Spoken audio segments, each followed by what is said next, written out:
The Nikki Glaser Podcast. The Nikki Glaser Podcast. Here's Nikki. Hello, here I am. It's Tuesday. Welcome to the Nikki Glaser Podcast. I'm here with Andrew in St. Louis in our newishly decorated studio. Besties are sending in things. I'm hanging these things. Noah is in Arizona. Noah, I just want to update you about some things I just put up between yesterday's episode and today's. I got some canvases with Taylor Swift like string art that are beautiful, and they were made for me by, let me pull up her name, Olivia Cabellin, Kabelin. Thank you so much for those. We also had someone made. Olivia made my my Buzzy painting also. Oh, okay, she created. did? Yes, so good. They're really Olivia. beautiful. If you need something to decorate your place with, Olivia Cabellin, support a bestie, Kabelin. And then also Swellapalooza. We have the poster that someone made that we posted on our Instagram forever ago. I got it printed up. And will you read who's that by? It's on the pink part on the bottom. Alex Moss. Alex Moss. Thank you so much. MAUSS.com. Yeah, Alex Moss Design. No, just AlexMoss.com. Okay, he a great graphic artist. Thank you so much for that. And keep sending us stuff. And we you also love have it. a Stitched by Candace right there. The stitch. Stitched by Canvas. Oh, down there. The light blue down there. stitching. Down there. Oh, the Stitched by Canvas. Oh. Yes, that says all the swells. Stitched by Canvas. Love Candace so much. Love it. So it's Tuesday. I mean, it's Monday to us. I'm going to New York for this week to do a quick jaunt over there. I'm going to be at the Comedy Cellar on Tuesday night if you guys want to come see me. I'm not listed, but I'm at the Village Underground. You can just DM me if you want to come by those shows and ask which ones. And then, schedule is heating up. We are going to be in Canada on tour. We're going to be on tour so many damn places. Check it out at nikkiglaser.com. Really want to have besties come out, and we're going to be selling merch. There's going to be new merch for sale. There is a merch for sale now at podshop.nikkiglaser.com, and that's all like the stuff I wanted to get. And Puddles, the new podcast, is out. Andrew has a podcast that comes out every Wednesday. Yeah, we got this Wednesday, Caitlin Bristow she actually won Dancing with the Stars. She won Dancing with the Stars. Tell the folks what you did. Oh, I go, Nikki talks about getting first voted off. How does it feel to be able to just say the beginning of that sentence? It's pretty Shots good. fired. I like shots. I'm fired. I mean, she said it was the hardest thing she's ever done in her life. Yeah. I mean, you said it was the hardest thing, and 10 weeks in, I mean, I don't know how. Yeah. She doesn't know how she did it. Well, She's I actually reference it. I reference it all the time. It's one of the things I'm most proud of. Like saying that you got first voted off is just hilarious, and I'm grateful for it. But at the time, it was just devastating, and I've talked about it ad nauseum. But this weekend, I got to do the greatest thing that I've ever done, and I just want to talk about it a little bit. I had a crazy week last week. Well, let's talk. So oh, yeah. I flew to LA on Wednesday because I had an audition on Thursday for a movie that just came out of the blue, and I was screen testing for. And I don't even know if I've gotten it or not yet. I probably shouldn't talk about it yet. No, you got it. I just found it. What's you that? I just got it. Oh, she's the lead? It would be insane if I got it. Martha Stewart died? It's a really big role in a really big movie. And my audition was with Francis Ford Coppola. And Who I thought was lost in translation. Yeah. Because I thought that. Andrew was like, she's amazing. Or he's amazing. No, I said she's amazing. She's amazing. Yes. So he thought it was Sofia Coppola, his daughter. But Frances is a girl name. It is a girl name. You're right. No, well, I think it always then. has been. Yeah. But So you get this audition. Went there for that. I got in on Wednesday night. I went to dinner with Spade and Tim Dillon and Ben Avery, Tim's producer. It was really a fun dinner. I didn't know Tim and Ben were going to be there. We had so much fun. But how do you feel even way before? Like, let's. You don't Rewind. really go on that many auditions as a. I don't go on any anymore because yeah. I just don't do well in auditions. I'm really good at getting up in front of thousands of people, but it's a waste of my time memorizing lines, hiring an acting coach, flying sometimes to cities, putting myself up so that I can even audition. So the reason years ago, I just decided, and I told my agents and my manager, like, I just don't want to do this anymore because I don't even know if I want to be an actress. I don't know that I've enjoyed it that much when I have gotten a chance to do it. And I'm good at it when I do it, But every role I've ever had acting wise has just been given to me by friends, and I just. So my point though is not doing it anymore. Here's something you don't do anymore. And the And then best you times go- I've had, the best audition I ever Yeah. had, where I did get a call back, was for a pilot with David Schwimmer, and I got to read with David Schwimmer and do improv with him, where we just did a scene that was like basically like what the gist of the scene that I had to memorize was, and they were like, just go with it, and we had so much fun. I just like, I felt like I knew him just from watching Friends for so long, and I killed it. So when I'm able to work with other people and not. Auditioning's very weird because you're reading with someone who's not reading like the character. They're just reading kind of bluntly. They're behind the camera.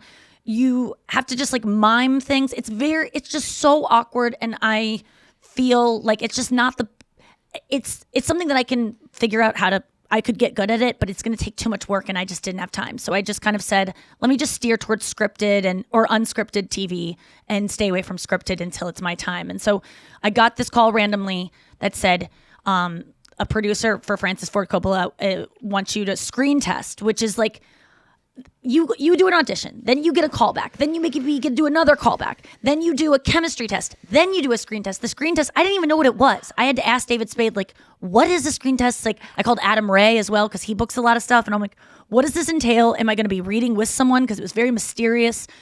And they were like, we really don't know. It could be with someone. And but what it was reading with Francis Ford Coppola. Wow. Now, I'm just trying to put that all into perspective because this is the Godfather, like literally the Godfather. Like he created the God. Like I've never seen The Godfather, by the way. it's probably a good thing you haven't because you don't realize how great it is and how much I people love honestly this went dude. into it with just thinking of him as like a normal man Yeah. with a flawed man, just like anyone is, but who's very, obviously has a body of work that is so impressive that I haven't even begin to delve into it because I don't have time to appreciate it. And it's my mom's favorite movie, The Godfather. It's everyone's favorite movie. This guy, Apocalypse Now. This guy saw every actor every single male actor is because of this guy. Like, you know what I mean? He's like he a legend. is a legend, and he's seen everyone act. Yes. And when you think about this, And his daughter, Sofia Coppola, and I really do love her work. Yeah. So I got the call when we were still at Perfect Strangers, and they sent over the script, and I got to be honest, I didn't look at it until a week before the audition because I'm just telling you that to make everyone else feel good about procrastinating. I have the chance to screen test, which means I'm like one of maybe 5 people being considered for this role at this point. And it means you're shooting on the cameras that you're shooting you on the cameras on like a sound stage in a very like Hollywood like setting. That's what I come to find out what it means. And a lot of times they will have the actors that they've already maybe cast or thinking about casting do it with you. But I was just so nervous about it that I thought if I don't look at it, then I don't have to. It's like when you have a messy room and you just don't go in that room. what's a scapegoat to go? Well, I didn't try my hardest, And then boy, did I do everything else instead of those lines. Cleaning, running. Oh, I thought like, you meant improv. writing my book. I did everything else except wanting to look at that. And then finally it got Audition to for the, another movie. I finally pulled. I didn't even read the script. I didn't even Yeah. look at it. Like it's not like I didn't sit down to memorize it. I didn't want to look at it. So when I saw it was just 2 pages long, I was like, oh fucking thank God. But I then memorized it. Started working on it pretty hard, and started just kind of treating this a little differently than I have other auditions, where other auditions I'm just trying to be what they want. And since I've taken a maybe 4-year break from auditioning, I feel like in those 4 years, I just know who I am. I know what I'm capable of. I have self-esteem. I was thinking about Lady Gaga. Like Lady Gaga, before she was Lady Gaga and made her career in music, she wasn't an Oscar-winning actress. She wasn't on that level. She had done a cameo in The Sopranos where she was just like, hey, you, give me a light. Like, that's all she said. So it doesn't matter what your experience is. You could just like wing it and be perfect for the role. And so much about auditioning is just being what they want. And you don't know what they want, so just be you. Mm-hmm. And I thought, just Boston University. And so I thought, I'll just go in and just be myself and really try to. And I just got done watching Amy's new show, Life and Beth.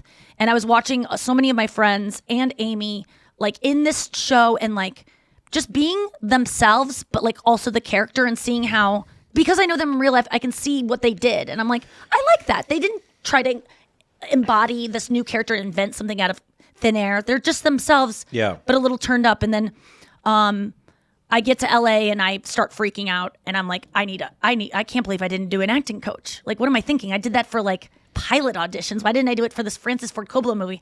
So I called up my old acting coach, and she Zoomed with me and really helped me out and was just screaming at me to stop touching my hair because it shows insecurity.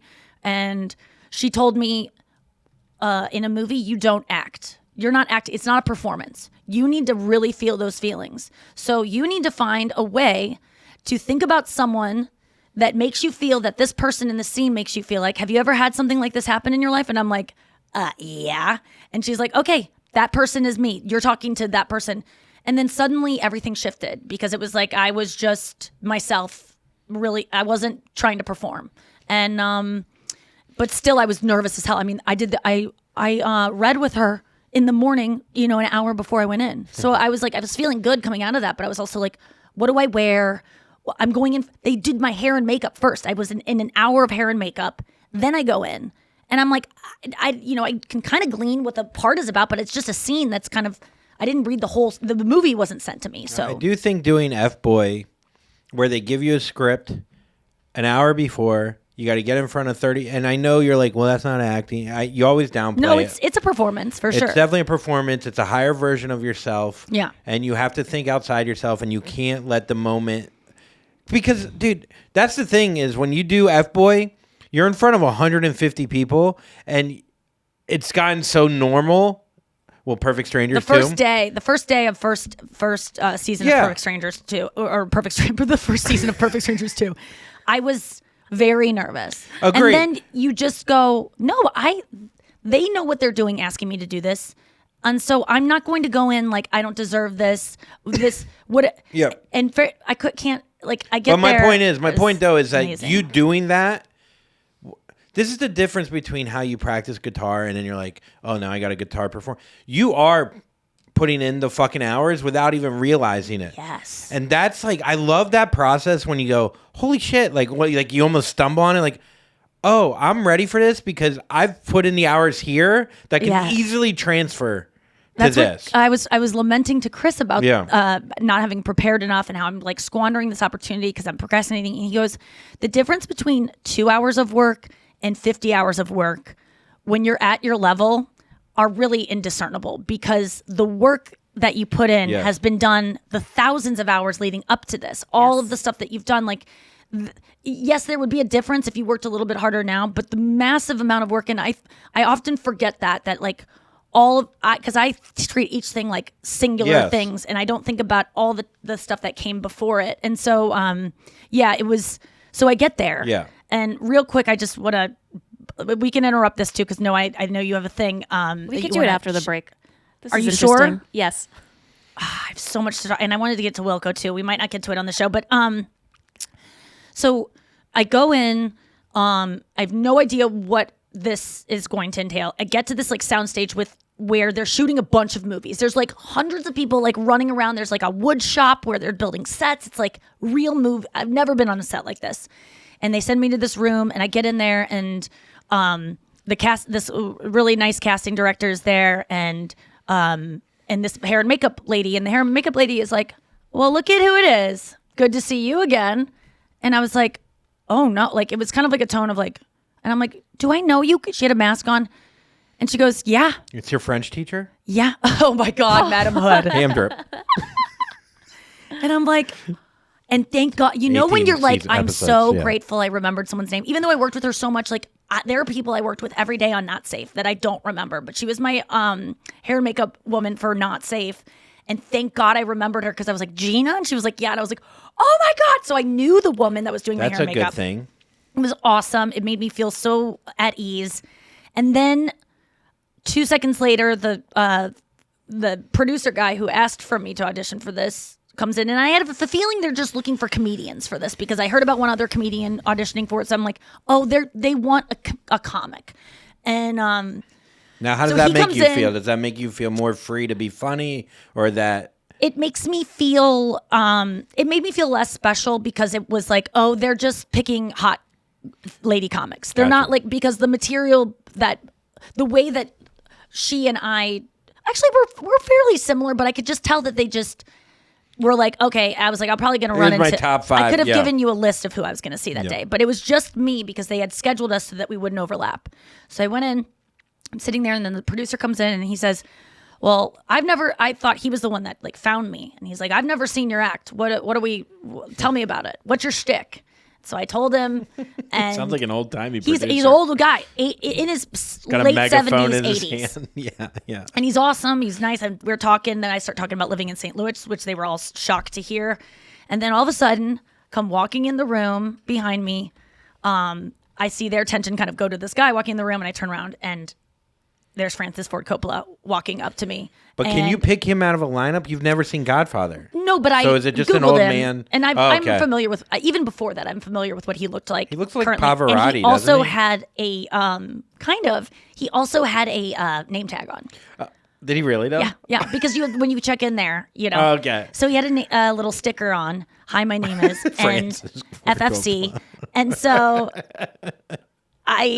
he pulls up a chair and he's like, I just want to talk to you about this role. Thank you so much for being here. He was so warm. He told me he talked for me for 25 minutes probably, and I'm not exaggerating that. It was like a long time. He sat down. He told me all about the movie, all about why he wanted comedians, because he's like, this woman is smart. This character is a smart woman. And he goes, and I was thinking about who the smartest people are. And the smartest people I find, he goes, she's sexy and she's funny. Because the smartest women are funny. Because he goes, I worked with Robin Williams. He directed Jack, and he was like, I've never met anyone smarter than Robin Williams. And it was because he was just, smart people are funny, which I already loved him calling me smart. I was like, okay, cool. And he goes, and women who are sexy are smart. People don't think that, but they're intuitive, and they know the thing that works to make men stupid. And pretty much essentially the premise of my entire HBO special coming out is that, sexy women are doing it because they know it works, and that it's calculated not in a bad way. Plain dumb. It's the idea of like Appealing to men's sense of what's a horniness. possum? When a possum plays dead. Yes. That's what a hot woman does. Yes. They play dead. You So then you could have sex play with up this a thing dead that body. makes men kind of Yeah. numbed out, and they give you things. And so I told him that, and he loved it. And he said, the things he said to me that I loved so much, he goes, you are perfect the way you are. Nothing about, you don't need to do anything in there. I'm going to read with you, or we're going to do an improv scene, and then we're going to read the scene with me. We're going to make you up. So they did me up like a Roman goddess. They had all these like costume jewelry. He's like, we don't have a costume department, so wearing what you wear is fine. They asked me to bring a bathrobe too, because it's like Roman setting. And then I put on this like beautiful beaded headdress and this like crazy necklace. And then I did my makeup like Cleopatra. So I felt like so in character, which helps me so much. And he goes, you're perfect the way you are. Whatever you do in there, there's no way you can mess this up. Your parents, for you to exist right now, it's a miracle that you exist. It's one in a 100 billion chance that you exist right now as you are, and that is perfect. And then I did the scene, and I don't care what happens. I had the best time. I improv'd with him. He asked me for one. He goes, think of just any line from a play you've done before. And I'm like, I was, Jewish townsperson B in the Diary of Anne Frank. I think it was, we just had to go, That's or like, good. shh, Did you know. You didn't know. And so he was like, pick a line from anything, maybe your act. And I picked a Taylor Swift line. And he goes, I'm just going to ask you to say it in a bunch of different ways. Like, okay, do it as if you are saying goodbye to your son. He's going off to war. Say it like you're reading it off a tombstone What of was your the best line? friend. What's the line? Say it like the Nazis are torturing you. I picked, I might be okay, but I'm not fine at all. And so I just did it a bunch of different ways. And and it was in a studio, a darkened studio with like tons of crew. I mean, it's like really, the spotlight's on you. And he goes, I go, do I want this to camera or to you? And he was like, whatever you want. And I go, I want to do it to you. And so I looked him in the eyes and was like, breaking up with him, crying over him. Did like, you cry? Did you get tears? oh yeah, I got tears. I did I my went God. there. It was crazy. One of them was I was being tortured by the Nazis, and I had to like pretend like I was being tortured, and that my line was the code word that was going to give them the keys to the fucking universe. And so there was all these prompts, and then we read the scene together. And afterwards, he walked me out, held my hand the whole time, and said, I'm going to say the same thing I say to my granddaughters. How did you get so beautiful?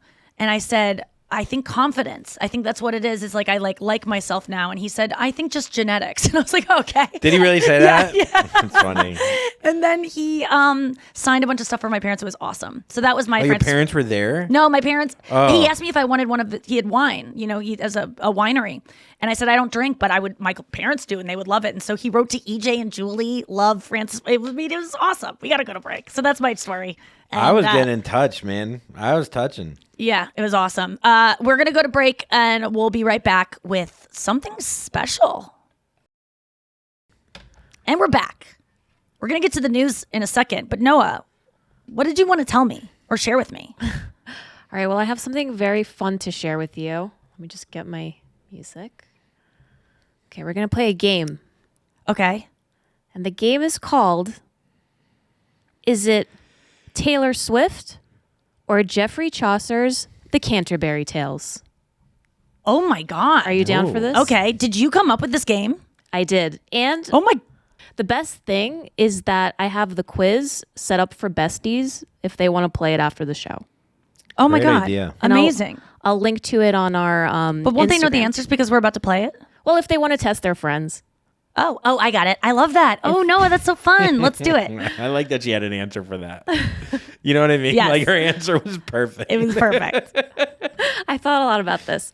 All right, so again, so you're Is going it to tell okay? me I'm okay, but I'm not fine. if it's Taylor Clock him Swift drip. 3 minutes. or if it's the Canterbury Tales. I read the Canterbury Tales in college. It was the Why one are thing my that I did eyes read. tearing? Spark notes of. Okay. I All think right. Coppola's speech to you made my eyes tear. Really? I don't know why. It was That I was very- perfect the way I am? Yeah, like I don't know. So sweet. I know it was the best thing you could ever say to someone. But like- you could say that to yourself going into anything. So keep that with you. Okay, let's get to Yeah. it. All right. Who said it? Allergies. If gold rusts, what then can iron do? Oh, that's Chaucer. Andrew? That's Canterbury. Okay, you're both right. That's Ding, Canterbury. ding, ding. Okay. Then they compared a woman's love to hell, to barren land where water will not dwell. Andrew. Canterbury. Canterbury. Both of you said Canterbury? Yeah. You are correct. Ah, yes. Yeah. Okay. Take me home where we met so many years before. We'll rock our babies on that very front porch. Taylor Swift.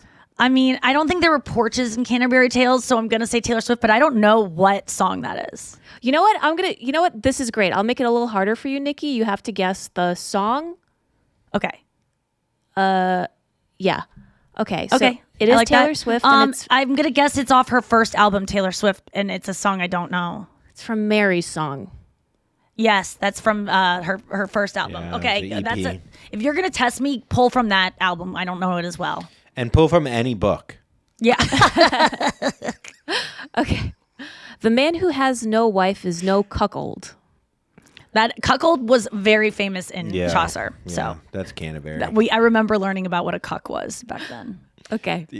You're both correct. Can you imagine Taylor Swift having the Yeah, word cuckold I love it. in a song? I mean, it You wouldn't can put thank faster. Tim McGraw getting cucked by Faith Hill. Yeah, I love those lyrics. And there are no rules when you show up here. Bass beat rattling the chandelier. Oh, that's a chandelier. That's Taylor that is Swift. from This Is Why We Can't Have Nice Things. That's Yes. right. Okay, you guys are at a tie. There are no rules when you show up here. Bass beat rattling the chandelier. Can we do Dun-dun-dun-dun-dun. another one where it's Taylor Swift versus Bob Dylan? Yeah. That would Sure. be fun. Do you want to Yeah. come up with it right now? Yeah. Okay, tell me Taylor Swift or Bob Dylan. You ready? Yeah. Um, Shake it off. Shake it off. Okay, next liked one. it. So we can get to the news. And I pulled your body into mine every goddamn night. Now I get fake niceties. Oh, that is definitely Taylor Taylor Swift, and that Swift. is like, every night I get fake niceties. It's from dun, dun, dun, dun, dun. It's either God Tolerate It. It's off of Evermore. What? Give me the first letter. Heather? Happiness? Happiness. Oh yeah. There'll be happiness after you. There'll be happiness because of you. Okay. Yes. Kindled was the fire with sober face. Canterbury. Yeah, Canterbury. That one's close. So. Yeah, it's good. May these memories break our fall. Taylor Swift. Okay. But I don't know what song. Oh, what's the song? Yeah. What is it? I don't know. Long Live. Long live. That was the song she wrote for her fans. I should know that. I'm sorry. Bad Swiftie. Neither love nor power admit a rival, even for an hour. Chaucer. Canterbury. But my Netflix show should be called Bad Swiftie. Have you guys seen Bad Vegan yet? No. It's good. Yeah. I mean, it's so stupid. It could be one episode, but it's insane. I watched this cake show. Oh yeah, I hear that's like F-Boy Island for baking shows. You know, like making fun of the genre. It is. I don't even know. Is this cake? Is it cake? Yeah. All right, Noah. Turns out it's cake. Okay. The show is cake. It will be. You're tossing That's what you out think. blame, drunk on this pain, crossing out the good years. Crossing out the good years. That's Taylor Swift, yeah. Crossing out pain, drunk on this fame. Actually, can we do this? Actually, sing one of the lyrics or sing all the lyrics as Taylor Swift, and then it'll be harder to play. Because I think it's very couplet or whatever. Well, she's not going to sing Canterbury. It's like, it's. No. But you know what I mean? I know she's not. But I'm saying it is harder when if you give it a little Forget Swift. what that is. Drunk on this fame. What song is that? My Tears Ricochet. Oh, yeah, My Tears Folklore. Ricochet. Also from, is that from Folklore or Evermore? Folklore, yeah. Yeah. That's a good one. Oh, man, that one is about that one's a track 5. All of, like, every album, her track 5 is, like, kind of her favorite song. It's, like, her way of being like, this is my favorite. Interesting. To pick 5. I wonder why 5. No, only track 5. The track that's number 5. Yeah. I wonder why she picks 5. Because a lot of people pick 7, 3. Oh, yeah. And her lucky number's 13, so I don't know. But maybe she doesn't Don't have want that to many put out songs. 13 Yeah. songs. You divide she puts 13 out- by 2. That's too few for Taylor. Yeah. All right, I have only two more. I just was confused. Wait, what do you mean? I mean, Taylor puts out so many songs. Oh, yeah. Okay, Great. I have just 2 more. We're all here. The lights and noise are blinding. Oh, that's Taylor. Swift, yeah. Wait, hold. Andrew says the answer under Nikki, so I can't hear what Andrew says. I said Swift. Okay, you're right. And finally, you are the cause by which I die. That's Canterbury. Canterbury. Yeah. All right. That will That's be what on I her. heard it all. That'll be on her got it. last album. You You know really what I mean? got Like the- she's too young for such a death lyric. Does she have a lot No, of I death really lyrics? appreciate that quiz. That was really fun. I just like talking about. Oh yeah, she's got. Well, My Tears Ricochet, I believe, is the one where she kind of talks about committing suicide. Not her, but like the character. So yeah, she gets dark for sure, and she has. I mean, her most sad song is. It's the saddest song that's ever been, and it's called Ronan. Oh, the Ronan. grandma one. Ronan, no. Well, that Oh. one's sad too, but Ronan is about a little boy with cancer who died, and it's so fucking sad. I can't even. I played it one time when I was doing an Instagram live, and I started crying, and I, Yeah. I'm on Prestique, that keeps my tears at bay. You know I'm on no medicine right now? No medicine. None. Whoa! I know. I'm free balling it out here. Holy shit! I know. And I shot 2 over par, so Oh yeah, Andrew No. shot 2 over par. If that means something to you, that's a big deal. that means Mazel I'll never tov. be on any Yeah. drug again. Let's get to the news. Ooh. You heard it here first. Yeah, you heard it here first. All right, it's Tuesday, folks. You know what that means? It is Tuesday. Is it Wednesday? No. Monday? No. Any other day? No way. Wait, you're associating shooting 2 over par with not being on meds? Too late. Okay. Day. I'm just saying, be careful with that No, stuff. I know. I'm just fucking around. All right, Am but I? it was something that came out pretty quick. All the swells out there. That was an insane news start. Okay, Noah, that goes back to you. Okay. People on TikTok are using nasal tanning sprays, and doctors are warning against it. Have you heard of this Nasal trend? tanning? Yeah. So What does that basic- mean? So basically, they squirt some kind of nasal tanning spray that is not FDA approved, and has the products claim to have melatonin and are synthetics, which is a synthetic chemical that act like the hormones that our body creates naturally. Experts say that these compounds have far-reaching side effects like permanent darkening of the skin, nausea, vomiting, and even sexual side effects like unwanted erections. Well, nausea and vomiting could be a side effect for alcohol. People still do that. So I'm going to write that one off. But like, what tanning spray up your for what is the Yeah, effect what's they the- want to what's- get? yeah, What are they what's- trying to do? So Yeah, I'm basically, they're confused. saying you spray it up your nose. It's going to create the You get fucked synthetic up. melatonin, and you have to go out and stay in the sun to get a richer tan. Oh, so it goes in your system for you to get tan. So you take this through your Oh, nose. Okay. I thought it was about tanning your nostrils, like almost like Yeah. bleaching your asshole. Okay. That's what I was. I'm on board. Anything. I mean, I always say like if there's something, I'm obviously not on board, but if there's something that could change my skin tone, and I know that's like a weird thing to say, but if I could just do a permanent spray tan, I would. But this involves going in the sun. And it involves like permanent changes to your skin and going in the sun. Yeah, I don't want to do that. And also Did you have a thing? melatonin. Oh, melanin. Isn't it say melanin? Because melanin, hold on. melanin's your skin. The melatonin your skin sleep. tone. It's actually, I stand corrected. It's melanotin. Melanotin, okay. Looks like the news is coming back to me. Oh yeah, she's passing it back. I got a lot of Did things you to have a manage thing here. when you were like probably ninth? So you were probably in like Yeah, sixth, tanning seventh- beds? No, tanning beds were huge in my high school. But Oh, I used to do especially in that. Florida, girls would go in a tanning bed then go right to the beach. Like it was, they're Yeah. all dead now. Oh yeah, or go to the next tanning salon because you couldn't double up at the same one. Oh shit. Yeah. But were kids addicted to Afrin? Remember that?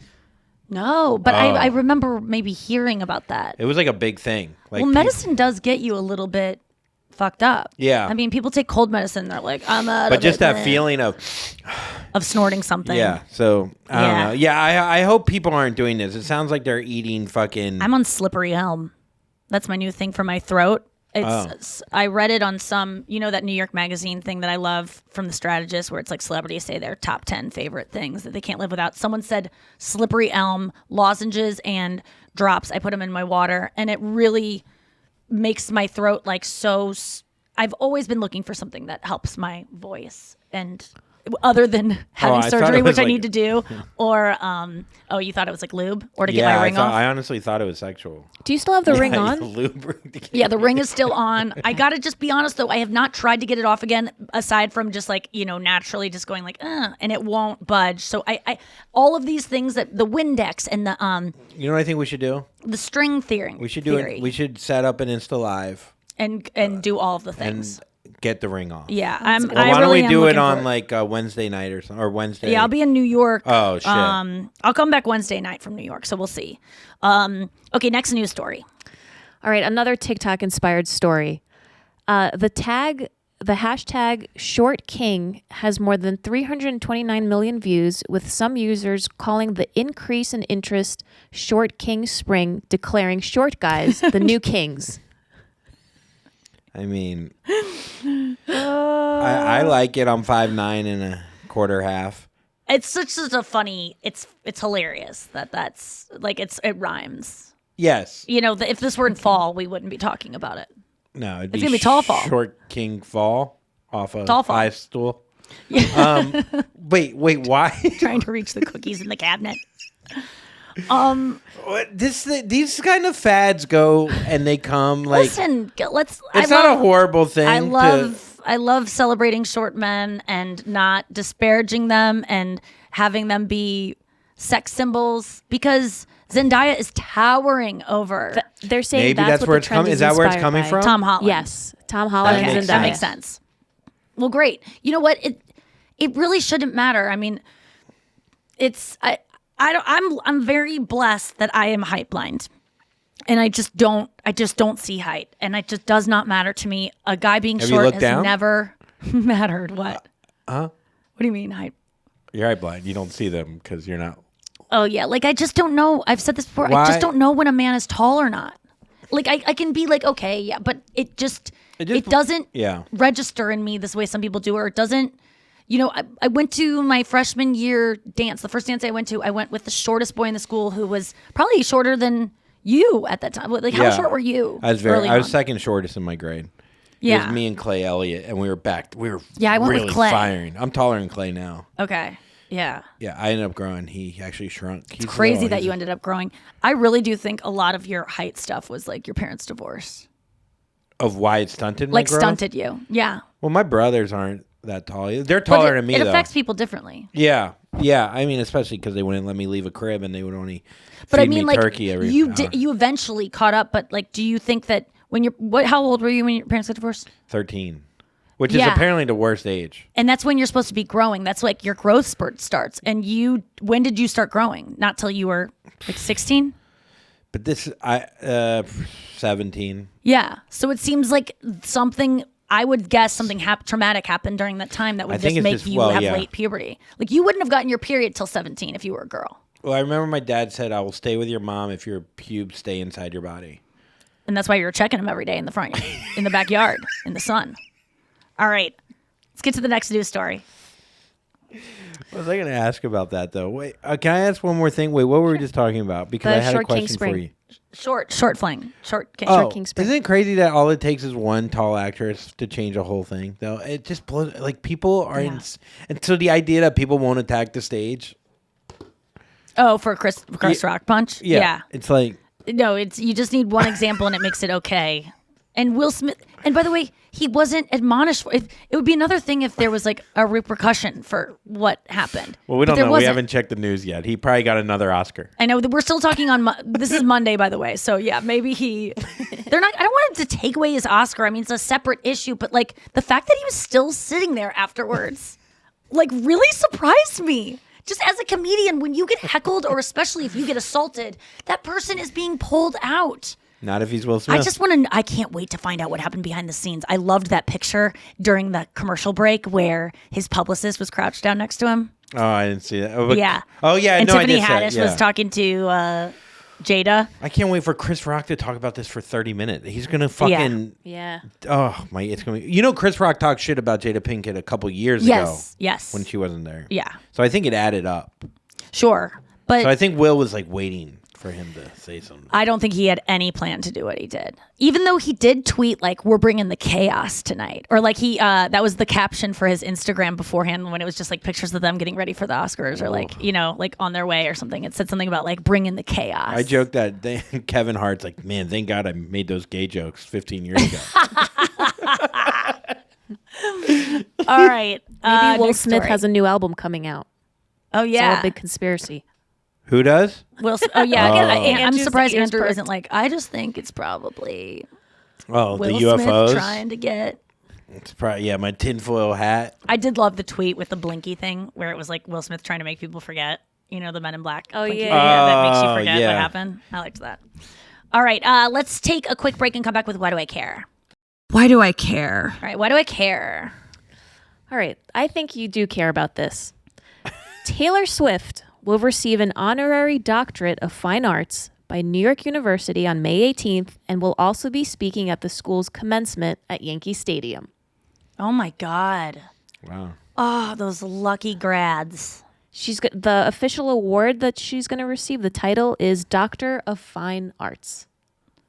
Oh my God, she's gonna be a doctor. Yeah. Dr. Taylor Swift. Doctor-ish. No, I mean like that Dr. Cosby. He made people call him doctor when he got like one of these fake doctorates I from know. a So university. should we go based off that it's real? No, but I mean, like, you can get away with calling her that now. No, like, I know. She's not going to do that, but I'm sure it'll be a talking point. That's awesome, and I think this is a way for it's NYU just a way for to, NYU to get her Yeah, to fucking yeah, talk. yeah. But that's still. I mean, there's I hate being a negative always person like an like that. exchange Yes, of things, though. yes. Like you do things because you might get something out of it. Like it makes sense. Did she go to college? I'm not trying No. to. No, I mean, that's but I always say that whoever just so reads that a ton of proves. books. Just do that instead of going to. I mean, get your degree or whatever. But the smartest people are people who just read a lot. Whenever I'm like, wow, that person is so smart, it always comes out that they read a lot. Always. It never isn't that way. And if you're lazy, just don't go to college, sell 100 million records, and you could be a doctor too. You know what I mean? That's what it shows kids. That's all you got to do.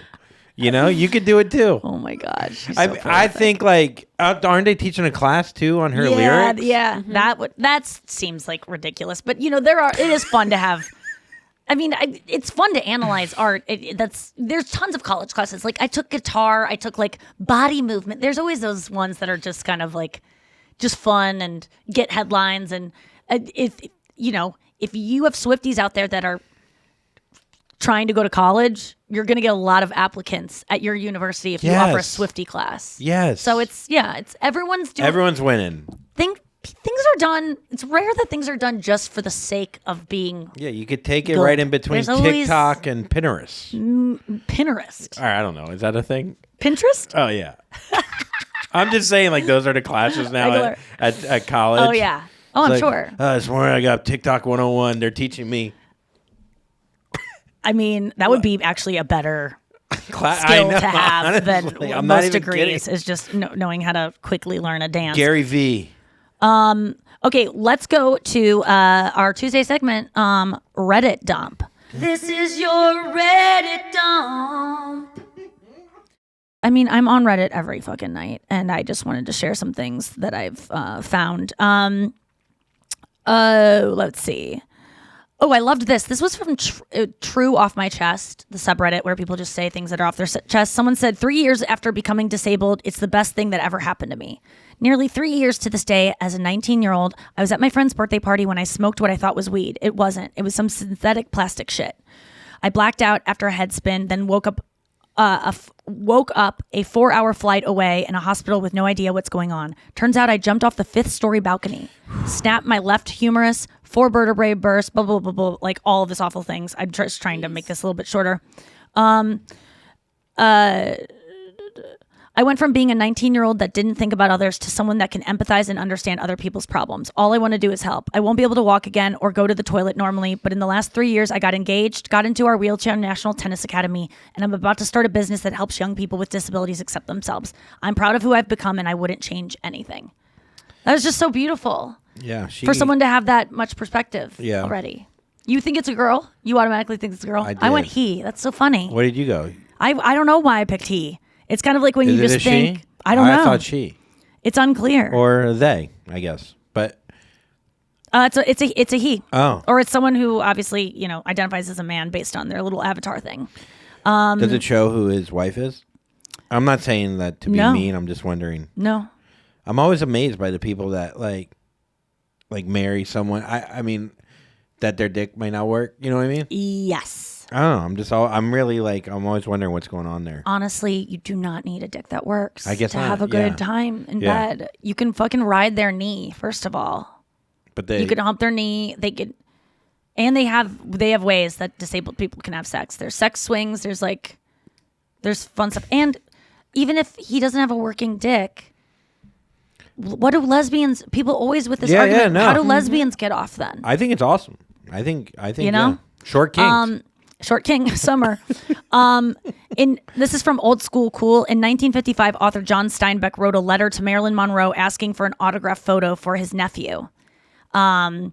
He wrote, "Dear Marilyn, in my whole experience, I have never known anyone to ask for an autograph for himself. It is always for a child or an ancient aunt, which gets very tiresome, as you know better than I.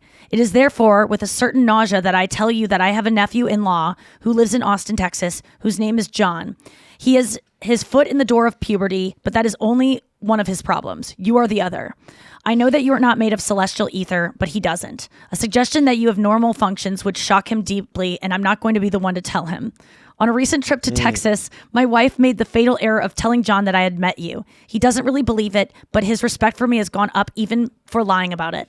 Now I get asked for all kinds of silly favors, so I have no hesitation in asking one of you. Would you send him, in my care, a picture of yourself, perhaps in pensive, girlish mood, inscribed to him by name, and indicating that you are aware of his existence? He is already your slave. This would make him mine. If you do this, I will send you a guest key to the ladies' entrance of Fort Knox, and furthermore, I will like you very much. Yours sincerely, John Steinbeck." I just liked that. I read all the comments. They followed up on this one. His nephew never got the photograph. That's signed. What did you like about it? Oh. I liked that. I liked how funny it was and how well written, obviously by Yeah. John Steinbeck. But I liked, honestly, when this comes to this stuff, when it comes to a celebrity doing a favor for someone else or going out of their way to do something, all it does is it really just goes. It makes me like you a lot. Like doing these, like I liked that part where he says, and furthermore, I will like you very much. It was just so honest. And I also like it was just cool to read something written by one of the greatest American authors that is more of a casual thing, and that was laced with hilarity, and him also kind of, putting his tail between his legs to ask Marilyn Monroe when he's John Steinbeck. It has all the things I like. No, I enjoyed it. I do think it's interesting. Like if it wasn't John Steinbeck, to me it sounds like a horny man using a nephew to get out his shit. Right. Doesn't it? Like if you really listen to it, like he's like, No. and my boy really Yes. loves you. He's just going through Yes. puberty. He wants a hot, pensive photo with your tits out. Like Addressed he to- really like And his son has the same, or his nephew has the same name, John. Yeah, It little really is. Johnny, like it's Yeah. his dick. I I don't just believe it. liked I think it was his I felt- penis. It's not Is his John nephew. Steinbeck, was he a homosexual? Because to me it sounds like a gay man Oh well, asking. That's how much unsexual it seemed to me, but I don't know. I was thinking woman. But it did make me think of my Wilco weekend, because I'll get into it. WW. My Wilco weekend of going on Saturday to film Carpool Karaoke with Jeff Tweedy, Glenn Coachy, and John Steerett. Three band members from Wilco, and Jeff was driving, I was shotgun, and if you don't know, I'm just like a gigantic Wilco fan. They're up there with Taylor Swift and Dave Matthews for me, and he is just I told him in the car, like, my first obsession was Dave Matthews in high school, and I got into Wilco in college because as a Dave Matthews fan, like, I feel like if you like Dave Matthews, you have a good taste in music, but it doesn't have like the poetic, like it doesn't have the emotional maturity maybe that I was looking for that Wilco really brought. And Wilco has meant so much to me. So I got to meet my hero. He was not disappointing at all. He was the greatest. He was so warm and kind, and we had the best day together. And I brought my parents along too, and they are now friends with Jeff and his wife, Susie. After we wrapped, they invited us to their loft where they record everything to just go hang out. And John came too, John Steerett. Glenn had to go pick up his son, but like they were all just gonna like disperse and leave. Like we didn't have to still keep hanging out. And they invited us to go to their loft where they record everything. They have hundreds of guitars, all their merch, all of the coolest like posters, and like it was a Wilco museum. And my parents are obsessed with Wilco too. And now my mom is texting with Susie, Jeff's wife. We are great friends with her family. Jeff even made a joke. He was a vacation with my family. My dad and mom made me so proud. They were so cool and just made me look cool. Chris was also there and did the same thing of just making me look like we just all wanted to be friends. Was it hard for your dad not to want to, like, I could see your dad just grabbing an acoustic. No, he even got behind Glenn's drums because Glenn was like, you got to check out my new drum set. It's the one I've always wanted. I would love for you to play him. And my dad is a good drummer, but he even was like, I feel ridiculous. But my dad got to like, talk a little guitar with Jeff. Yeah, that's but like even just hamming it up. Jeff invited me to come to this. Jeff and Susie invited me to come to Solid Sound. It's their festival that they do a music and comedy festival in May, and I'm going now. And they also said never worry about tickets the rest of your life. Like, can you believe that me and my family have like we're friends with like our heroes. It's weird. Nuts. And he signed my guitar, and this was one thing that I wanted to like show. I haven't looked at it yet because I didn't want to watch him while he was signing it because it was so awkward. I hate when, sometimes people look at while I'm writing them something and I'm just like, oh, I'm going to see their face go from like nice to like, okay, you're taking up too much room. Like, I just write my name, bitch. Did he sign Dave Matthews? Hilarious. Well, I'm thinking this guitar might be broken because it fell out of the car and I haven't opened it yet. So I'm thinking it might have a Wait, fucking you still crack in haven't it. looked yet? No, I'm too scared to look. To Nikki. Oh, here it is. That's Yeah, I awesome. haven't looked yet. I just put it in the bag because I was like, I can't Oh, take that's the it. one you got in Mexico. Yes. It says to Nikki, Oh man, that's cool. our best friend. And then John signed it, Glenn signed it, and Jeff signed it. It's funny you did the bestie kind of thing. Yeah. It was We should hang that in here. truly. Oh no, I'm gonna play that the rest of my life. And I got his book, How to Write One Song, and he signed this. He signed my other book too, but I think I lost it in the car. Oh, this He said isn't to his Nikki, biography? such a great day, thank you. And he also signed his biography too. And he signed a bunch. I had him sign all my depression pills and all the bottles because he's a depressed, anxious guy too. So Yeah. it was like kind of like a bit, but it was just so fun. Any questions? We got a final thought. You sang with him. Your feelings on singing with your third, I guess, favorite artist. Oh my God. Not your third. It was kind of a bummer because right before we started singing, we did this bit where I was like screaming. It was like a really funny bit. Oh, so but I I heard was your voice a little. I fucking was hoarse the entire day. But it kind of gave you. Oh, but when you sang, I couldn't hit any of the notes, and like it's fine. you I got away with it. cooler. But there was a moment where I got to sing my favorite song, "She's a Jar," with him and play it. And I even told him like how much it meant to me. And This is the funeral song? yeah, it's the funeral song. I even talked about that. Yeah. Like my friend knows that that's the song that is supposed to be played. I wrote you. I said, remind him to play it live at your funeral, which implies so that you're funny. going to die. Before him. Gladly. He's such a kind person. But So go through I the have to singing. say that, So like, how nervous were you to sing? there's he's driving, there's tons of cameras up. We're having really good conversations in between songs. And I saved She's a Jar for like kind of the end because I was like, I don't even want to make him like watch me how obsessed I am with the song, because it's also a song that I told him like I only listen to like alone. I don't really like share it with other people. It's just like it's like masturbatory in a way. Like it's just so personal to me. Yeah. And I was even like, I don't even know if I want you here for this, Jeff. Like, even though like it was that much. But then it started and we were just driving around Chicago, and I really did the best I could in that moment to forget I was on TV, to forget about what I was doing later on in terms of like the sketch we had to shoot that I was kind of nervous about, whether I had been funny today, all these things that are swirling in my head. And I was just like, just fucking soak this up. You are singing your favorite song that means so much to you with the man who wrote it. And I just was in it. And afterwards, one of the producers from the show who's done a bunch of these said to me, like, the She's a Jar moment was one of the most insane things I've ever watched. Like, I've never seen someone get that emotional on this show, or like actually have that kind of response. Like for it, whatever it was that I let go of, like you could tell that something came, the sheen, the me trying to be anything came away. And it was just like, I just wanted to just feel it and just never forget it. Like really wanted to screenshot it in my mind forever. And it is in my mind forever, even though so much of that day was just, it was just the coolest. No, so you're singing, we'll kind of go through it because like, are you looking at him? He's singing with you? He would not look over at me. I think he was just too, he was driving first of all. Oh, so he's driving. So he's driving. So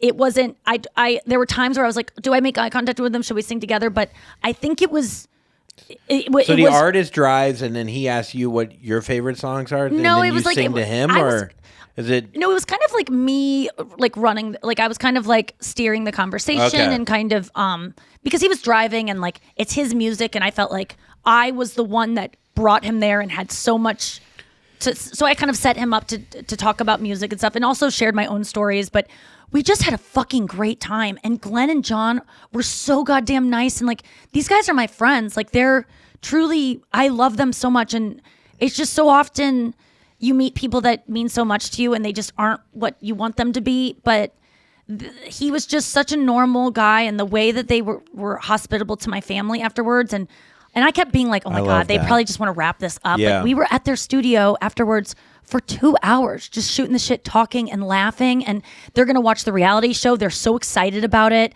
When I finally said like goodbye, we were like giving our hugs, and I, just walked up to Jeff and I was like, yeah, like that. We had hugged a bunch at that point because we rapped and all these things. And at that point, like, he was just like, I feel like we're friends now, right? And it was just like, there was a joke of like, oh, we're best friends now, and I'm in Wilco and all these kind of things. But it cemented that of like, our families have combined together, and we're just people that are hanging out. What a beautiful thing to bring your family though, and like, I don't know, trust in them in a big moment in your life. That means a lot to them. That isn't just about you performing. It's like a together thing that I feel like there's something with your family that I've noticed, like, you were the star, like your whole thing was about like kind of becoming a star to like show mom and dad that you can do it kind of thing. Mm-hmm. And then I think as we get older, we're like, oh no, like it's a group, like it can be a group thing. I don't Yes. have to be the star. We're all the star, and we're actually And more you of a star made together. me. Yeah. And they did make it's a they pretty made me thing. look so cool, and they Yeah. are so funny. They and, are like, cool too. Like they're just cool people. They're so cool. I'm so proud of them Yeah. because there's so many times that your parents can be cringe and like your parents can let you down. But I'm just really I just told them afterwards, like, because they were so thankful and just like, I can't believe you involved us. I'm like, I can't believe that I have parents that I would ever want to involve with my favorite band and like be like, meet my parents and know that that's not going to be a burden to them, even though it might sound, as soon as you meet my parents, it's just like you're relaxed. It might seem like, oh, parents, gotta like kind of your dad's like putting on like a I don't know, like a weighted blanket in front of a fire. Aw, like I feel like, that's and then so you get so nice. hot that you can't take the blanket off and you die. Of And the blanket's talking about Cincinnati a lot. no, dude, your parents like they they're put you great. at ease. That's like the they one made thing. me who I am. Of like, if anyone ever thinks I'm cool or nice or friendly or personable, or that's all from them. I realized like after this, especially, was just how everything I was in that car before they met my parents and how much like we all got along. Mm-hmm. It was just more of that. You just saw where it just all made, I could see kind of them all doing the math of like, oh, this is where she gets it from. Because it was just, my parents are just so awesome. And also my boyfriend, just so proud to like, this was the first time I'm like, this is my boyfriend to like, and it was just, I was so proud to have him because he was so cool. And we're all such big Wilco fans that it was one of the it was the best day of my mom and dad's life for sure, outside of like kids and being born and I'm just imagining though, meeting like Conan. the kind of psychopath musician that like he's your dream and you bring your parents and he's still a piece of shit in front of your own family. It would be like, there are musicians that could still step up and be that. There are people I don't want to meet because I care about their art so much that I don't want to be let down. But this was, I just knew I wouldn't be because I just know. They seem like Chicago people through and through, like that Midwest, like, I don't know, just good people. They were awesome. And now my parents are friends with the Tweedies. I mean, it's just unreal. And it's the greatest gift I can give them is like allowing my parents to have a taste of this kind of like life of meeting their heroes, because my parents are just as cool as those people. They just chose a different path in life. And oftentimes so many people are. That's why like I don't even like to put people who made it on a pedestal, because so many people could make it if they had the means to make it. And I just am one of those people that had the means to make it. So like I'm never like, oh, I can't be friends with people that aren't famous, because you all could be famous. People who listen to the show are like some of the greatest, most interesting people I'll ever meet. 100 times more interesting, thousands of times more interesting. I'd much rather than talk NH. about your life than my life. Yes. Like everyone I meet in St. Louis, I'm like, no, I don't want. You don't have comedy. Yeah, it was fine, whatever. But like, how's it working at Boeing? Like yes. Like with these plane crashes recently. Like there was a huge crash in China. Really? Like. And I'm just finding out from someone that actually like works at Boeing, like the inner thing, and I'm like, oh, this is what I'm into. This is cool, man. This is like good shit. Like but obviously it's sad, but people like, think that showbiz people that are become famous are somehow more special. It's just like, no, they just got lucky. And there's tons of people that deserve to be in that world and like kind of upheld as like so cool and better than us or whatever. We saw it at the Oscars. These people get away with everything because they're fucking famous. Jeff Tweedy just slaps your dad. Oh my God, he'd love it. He'd love it. Would love it. So make sure you check that out when it airs. I don't know when it's going to air. Carpool Karaoke with me and Wilco, because that was just an extraordinary day. Thank you so much for listening to the podcast today. I'll be in New York tomorrow, and then we'll be back here in studio on Thursday. But we'll have 2 more shows this week. We love you so much. Thank you for listening to the show. Don't be cuh, and Jack McBrayer.